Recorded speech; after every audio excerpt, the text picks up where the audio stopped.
ವಾಲ್ಮೀಕಿ ನಿಗಮದ ಬಹುಕೋಟಿ ಹಗರಣದಲ್ಲಿ ಇಡಿ ಬೇಟೆ ಇವತ್ತು. ಹಾಗಾದರೆ ಸಂಸದ ತುಕಾರಾಂ ಮತ್ತು ಬಳ್ಳಾರಿ ಶಾಸಕರು ಮಾಡಿದ್ದೇನು? ಯಾವ ಯಾವ ಕ್ಷೇತ್ರಗಳಿಗೆ ಎಷ್ಟೆಷ್ಟು ಹಣ ಹಂಚಲಾಗಿತ್ತು? ದಾಖಲೆ ಸಮೇತ ಪಬ್ಲಿಕ್ ಟಿವಿಯಲ್ಲಿ ಸ್ಫೋಟಕ ಸ್ಟೋರಿ. ಲೋಕಸಭಾ ಚುನಾವಣೆ ಸಂದರ್ಭದಲ್ಲಿ ಬಳ್ಳಾರಿಯಲ್ಲಿ ಹಣ ಹಂಚಿಕೆಯಾಗಿದ್ದು ಎಲ್ಲಿಗೆ? ನಾಗೇಂದ್ರ ಪಿಎ ವಿಜಯ್ಗೆ ಎಲೆಕ್ಷನ್ ಹಣವನ್ನು ಹಂಚುವ ಹೊಣೆಯನ್ನು ಹೊರಿಸಲಾಗಿತ್ತು. ಈ ಬಗ್ಗೆ ಇಡಿಗೆ ಹೇಳಿಕೆಯನ್ನು ಕೊಟ್ಟಿದ್ರು ವಿಜಯ್ ಕುಮಾರ್ ಗೌಡ. ನಾಗೇಂದ್ರ ಅವರ ಸೂಚನೆಯ ಮೇರೆಗೆ ಪಕ್ಷದ ಕಾರ್ಯಕರ್ತರಿಗೆ ಹಣ ಹಂಚಿಕೆಯನ್ನ ಮಾಡಿದ್ದೆ, ಮತದಾರರಿಗೂ ಹಣವನ್ನು ಹಂಚಿರೋದಾಗಿ ವಿಜಯ್ ಹೇಳಿದ್ರು.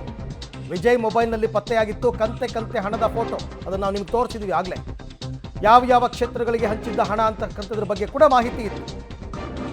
ಹಾಗಾಗಿ ಈ ಎಲ್ಲ ಪ್ರಕರಣ ಈ ರೀತಿ ಕವರ್ ಹೊಡ್ಕೊಂಡಿದೆ. ವಿಧಾನಸಭಾ ಕ್ಷೇತ್ರವಾರು ಕೈ ಅಭ್ಯರ್ಥಿ ತುಕಾರಾಂ ಪರ ಮತದಾರರಿಗೆ ಹಣ ಹಂಚಿಕೆಯಾಗಿದೆ. ಅಂದರೆ ಎಲೆಕ್ಷನ್ ಟೈಮ್ನಲ್ಲಿ ತುಕಾರಾಂ ಪರ ಮತ ಹಾಕಬೇಕು ಅಂತ ದುಡ್ಡು ಕೊಟ್ಟಿರೋದು. ಹಣದ ಆಮಿಷ. ವಾಲ್ಮೀಕಿ ಹಗಮದಲ್ಲಿ 200 ರೂಪಾಯಿ ತಲಾ ಹಂಚಿಕೆ. ನನ್ನ ಪ್ರಕಾರ ಐ ಡೋಂಟ್ ನೋ 200 ರೂಪಾಯಿ ಅಂತಕ್ಕಂಥದ್ದು ಅಷ್ಟೇನಾ ಅಂತ ನನಗೆ ಇನ್ನೂ ಡೌಟ್ ಇದೆ. 200 ರೂಪಾಯಿ ಎಲ್ಲ ಮುಗಿದೋಯ್ತು, ಆ ಕಾಲ ಎಲ್ಲ ಹೋಯಿತು. 2000 ಅಂದರೂ ನಂಗೆ ಆಶ್ಚರ್ಯ ಆಗಲ್ಲ. ಬಳ್ಳಾರಿ ಗ್ರಾಮಾಂತರಕ್ಕೆ 5.23 ಕೋಟಿ ಹಣ ಹಂಚಿಕೆ ವಿಧಾನಸಭಾ ಕ್ಷೇತ್ರವಾರು ನಾ ಹೇಳ್ತಾ ಇರ್ತಕ್ಕಂಥದ್ದು.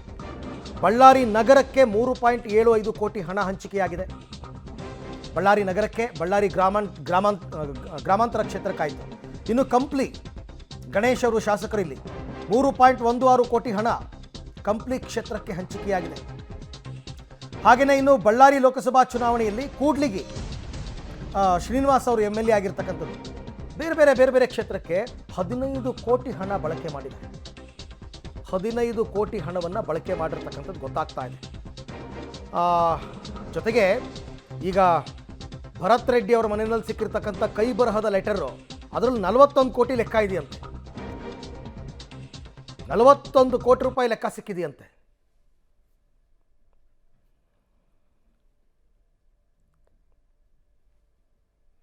ದಾಖಲೆ ಸಮೇತ ಪಬ್ಲಿಕ್ ಟಿವಿಯಲ್ಲಿ ನಿಮಗೆ ಸ್ಫೋಟಕ ಸುದ್ದಿಯನ್ನು ಕೊಡ್ತಾ ಇದ್ದೀವಿ. ಏನೇನಾಗಿತ್ತು, ಯಾಕೆ ಟಾರ್ಗೆಟ್ ಮಾಡಿ ಈ 4 ಮನೆಗಳ ಮೇಲೆ ದಾಳಿ ಆಯಿತು ಅಂತಕ್ಕಂಥದ್ದನ್ನು ಸಂಸದ ತುಕಾರಾಂ, ಶಾಸಕರಾದ ನಾರಾ ಭರತ್ ರೆಡ್ಡಿ, ಗಣೇಶ್, ಶ್ರೀನಿವಾಸ್ ಯಾಕೆ ಈ ಶಾಸಕರನ್ನ ಟಾರ್ಗೆಟ್ ಮಾಡಿದ್ರು ಅಂತಕ್ಕಂಥದ್ದು.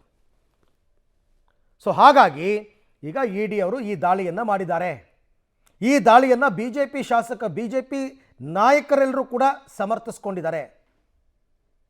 ಪ್ರತಿ ಬಾರಿನೂ ಕಾಂಗ್ರೆಸ್ನವ್ರನ್ನೇ ಟಾರ್ಗೆಟ್ ಮಾಡ್ತಾರೆ ಅಂದರೆ ಅದಕ್ಕೆ ಅವ್ರು ಮಾಡಿದ್ದಾರೆ ತಪ್ಪು, ಅದಕ್ಕೋಸ್ಕರ ರೇಡ್ ಆಗ್ತಾ ಇದೆ ಅಂತ.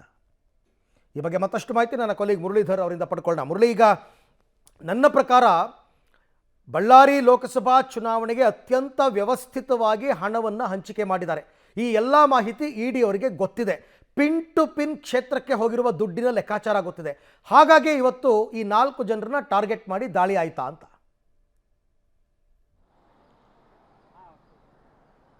ಖಂಡಿತ ಅರವಿಂದ್, ಯಾಕಂದರೆ ಪ್ರಮುಖವಾಗಿ ನೀವು ಎಕ್ಸ್ಪ್ಲೈನ್ ಮಾಡಬೇಕಾದ್ರೆ ಒಂದು ಹೇಳ್ತಾ ಇದ್ರಿ, ಒಬ್ಬೊಬ್ಬ ಮತದಾರನಿಗೆ ಕೇವಲ 200 ರೂಪಾಯಿ ಕೊಟ್ಟಿದ್ದಾರೆ ಅನ್ನೋದು ನಂಬಲಿಕ್ಕೆ ಸಾಧ್ಯ ಇಲ್ಲ. ಈ ಸಂದರ್ಭದಲ್ಲಿ ಅದು 2000 ಆಗಿರ್ಬೋದು, 5000 ಇರ್ಬೋದು, ಈ ರೀತಿಯಲ್ಲಿ ಹಣವನ್ನು ಹಂಚಿಕೆಯನ್ನು ಮಾಡುವಂಥ ವಿಚಾರಗಳಿರ್ತವೆ. ಆದರೆ ಸಚಿವರಾಗಿದ್ದಂಥ ನಾಗೇಂದ್ರಗೆ 200 ರೂಪಾಯಿ ಟಾರ್ಗೆಟನ್ನು ಕೊಟ್ಟಿರ್ತಾರೆ. ಅಂದರೆ ಅದರಿಂದ ಹೆಚ್ಚುವರಿ ಹಣ ಬೇರೆ ಬೇರೆ ಕಡೆಯಿಂದನೂ ಕೂಡ ಕಲೆಕ್ಟನ್ನು ಮಾಡ್ತಾರೆ.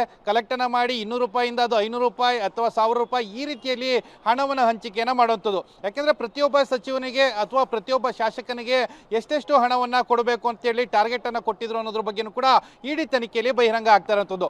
ನಾಗೇಂದ್ರ ಪಾಲ್ 200 ರೂಪಾಯಿ ಅಂದರೆ 4 ಕ್ಷೇತ್ರಗಳಿಗೆ 200 ರೂಪಾಯಿ ತಲಾ 200 ರೂಪಾಯಿ ಅಷ್ಟು ಸರಿಸುಮಾರು 21 ಕೋಟಿ ಹಣವನ್ನು ಹಂಚಿಕೆಯನ್ನು ಮಾಡಬೇಕು ಅಂತೇಳಿ ಹೇಳಿದರು. ಅಂದರೆ ಇನ್ನುಳಿದಂತೆ ಬೇರೆ ಬೇರೆ ರೀತಿಯಲ್ಲಿ ಹಣ ಬಂದಿರುವಂಥದ್ದು, ಅದರ ವಹಿವಾಟು ಬಳ್ಳಾರಿ ಒಳಗೆ ಬಂದಿರುವಂಥದ್ದು, ಅದನ್ನು ಮತದಾರರಿಗೆ ಯಾವ ರೀತಿಯಲ್ಲಿ ಹಂಚಿಕೆಯನ್ನು ಮಾಡಿದ್ರು ಅದಕ್ಕೆ ಯಾವುದೇ ರೀತಿಯ ಪೂರಕ ದಾಖಲೆಗಳು ಇಲ್ಲ.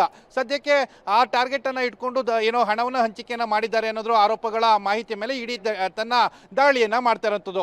ಅಂದರೆ ಬಳ್ಳಾರಿಯ ಚುನಾವಣೆಯಲ್ಲಿ 21 ಕೋಟಿ ಹಣವನ್ನು ಈ ರೀತಿಯಲ್ಲಿ ದುರ್ಬಳಕೆಯನ್ನು ಮಾಡ್ಕೊಂಡಿದ್ದಾರೆ ಅನ್ನೋದು ಗೊತ್ತಾಗ್ತಾ ಇದೆ. ಜೊತೆಗೆ ವಿಧಾನಸಭಾ ಚುನಾವಣೆಯಲ್ಲೂ ಕೂಡ ಇದೇ ರೀತಿಯಲ್ಲಿ ಹಣದ ವಹಿವಾಟು ನಡೆದಿದೆ. ಅಂದರೆ ನಾರಾ ಭರತ್ ರೆಡ್ಡಿ ಅವರು 200 ರೂಪಾಯಿ ಜೊತೆಗೆ ಇನ್ನೊಂದಷ್ಟು ಹಣವನ್ನು ಸೇರಿಸಿ ಜನರಿಗೆ ಕೊಟ್ಟಿರ್ಬೋದು. ಅದರಲ್ಲೂ ಕೂಡ ವಿಧಾನಸಭಾ ಚುನಾವಣೆ ಅಂತ ಆದರೆ ಒಬ್ಬೊಬ್ಬ MLAಗೆ ಆ ಕ್ಷೇತ್ರ ಮಾತ್ರ ಸೀಮಿತವಾಗಿರ್ತದೆ. ಆದರೆ ಲೋಕಸಭಾ ಚುನಾವಣೆಯಲ್ಲಿ ಸಾಕಷ್ಟು ದೊಡ್ಡ ಮಟ್ಟದ ಕ್ಷೇತ್ರ ಇರ್ತದೆ. ಆ ಹಿನ್ನೆಲೆಯಲ್ಲಿ ಎಲ್ಲರಿಗೂ ಕೂಡ ಹಣವನ್ನು ಹಂಚಲಿಕ್ಕೆ ಸಾಧ್ಯ ಇರಲಿಲ್ಲ. ಈ ರೀತಿಯಲ್ಲಿ ಸ್ವಲ್ಪ ಹಣವನ್ನು ಹಂಚಿಕೆಯನ್ನು ಮಾಡಿದ್ರು ಅನ್ನೋದು ಇಡಿ ಅಧಿಕಾರಿಗಳ ವಾದ ಆಗಿರುವಂಥದ್ದು. ಆ ಹಿನ್ನೆಲೆಯಲ್ಲಿ ಇಡಿ ತನ್ನ ದಾಖಲೆಗಳನ್ನು ಇಟ್ಕೊಂಡು ತನಿಖೆಯನ್ನು ಮಾಡ್ತಾ ಇದೆ. ಮುಂದಿನ ಹಂತಗಳಲ್ಲಿ ಅದರ ಬಗ್ಗೆ ಒಂದಷ್ಟು ಮಾಹಿತಿಗಳನ್ನು ಕಲೆ ಹಾಕುವಂಥದ್ದು, ಆ ಮಾಹಿತಿಗಳನ್ನು ಇಟ್ಕೊಂಡು ಈಗ ನರಭರತ್ ರೆಡ್ಡಿ ಅವರು ಇರ್ಬೋದು, ಮತ್ತೆ 3 ಶಾಸಕರು ಇರ್ಬೋದು, ಜೊತೆಗೆ ಸಂಸದರು ಇರ್ಬೋದು, ಅವರೆಲ್ಲ ಹೇಳಿಕೆಗಳನ್ನು ದಾಖಲನ್ನು ಮಾಡ್ಕೊಳ್ತಾರೆ. ಮುಂದಿನ ಹಂತಗಳಲ್ಲಿ ಯಾವ ರೀತಿಯಲ್ಲಿ ತನಿಖೆ ಸಾಗುತ್ತೆ ಅನ್ನೋದ್ರ ಬಗ್ಗೆ ಕುತೂಹಲ ಇರುವಂಥದ್ದು. ಹಾಗೆ ಸಂಪರ್ಕದಲ್ಲಿರಿ ಮುರಳಿ, ನಿಮ್ಮ ಜೊತೆ ನಾನು ಮತ್ತೆ ಮಾತನಾಡ್ತೀನಿ. 200 ರೂಪಾಯಿ ಅಂತಂದ್ರೆ 200 ರೂಪಾಯಿನೇ ಕೊಟ್ಟಿದ್ದಾರೆ ಅಂತಲ್ಲ, ಈ ವಾಲ್ಮೀಕಿ ಅಭಿವೃದ್ಧಿ ನಿಗಮದ ಹಣದಲ್ಲಿ 200 ರೂಪಾಯಿ ಒಬ್ಬೊಬ್ಬರಿಗೆ ಅಂತಕ್ಕಂಥ ಲೆಕ್ಕ. ಬೇರೆ ಬೇರೆಯವರು ಕೂಡ ಅದಕ್ಕೆ ಸೇರಿಸಿ ಕೊಟ್ಟಿರ್ತಾರೆ, ಸಾಮಾನ್ಯವಾಗಿ ಹಂಗೆ ನಡೀತಕ್ಕಂಥದ್ದು.